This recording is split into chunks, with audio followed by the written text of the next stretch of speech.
जय माता दी। सभी भक्तों को नवरात्रों की बहुत बहुत बधाई। तो नवरात्रों में दुर्गा सप्तशती का पाठ करना चाहिए और किस अध्याय के करने से क्या फल मिलता है या किस अध्याय के करने से हमें क्या शक्ति मिलती है, आइए जानते हैं। तो माता दुर्गा सप्तशती का जो पाठ होता है वो 13 अध्यायों में होता है और हर एक अध्याय का अपना महात्म्य होता है।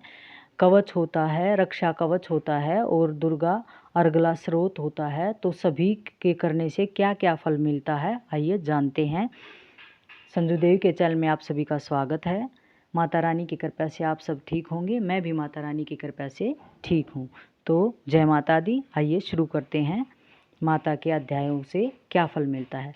प्रथम अध्याय का पाठ करने से चिंता दूर होती है और जो शक्तिशाली शत्रु से हमें भय होता है उस पर विजय प्राप्त करने का जो हमारा वो विजय प्राप्त करते हैं, तो उसको नष्ट करने का हमें वरदान मिलता है।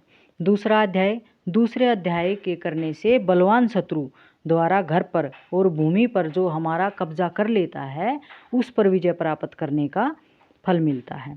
तीसरा अध्याय हर जगह विजय प्राप्त करने का हमारा फल मिलता है। तो चौथा अध्याय धन और सुंदर पत्नी तथा रिद्धि सिद्धि प्राप्ति के लिए होता है। और पांचवा अध्याय होता है भूत प्रेत बाधा भय तथा बुरे सौपन फल के विवरण निवारण के लिए होता है। छठा अध्याय सभी मनोकामना सिद्धि के लिए होता है। सातवां अध्याय जो होता है वो मन की मुराद पूरी करने के लिए होता है। आठवां अध्याय अपनी चारों ओर की सुरक्षा के लिए होता है। नौवां अध्याय संपत्ति और धन प्राप्ति के लिए होता है। और 10वां अध्याय शक्ति और संतान की सुख प्राप्ति के लिए होता है। जिनको संतान की प्राप्ति नहीं होती या संपत्ति नहीं मिलती तो वो 10वां अध्याय से होती है। और 11वां अध्याय से हमें मिलती है भक्ति मुक्ति और आगामी चिंता निवारण होती है। जो आगे की हम चिंता करते हैं ना उसका सब निवारण हो जाता है। तो भक्ति मुक्ति और आगामी चिंता निवारणार्थ होती है।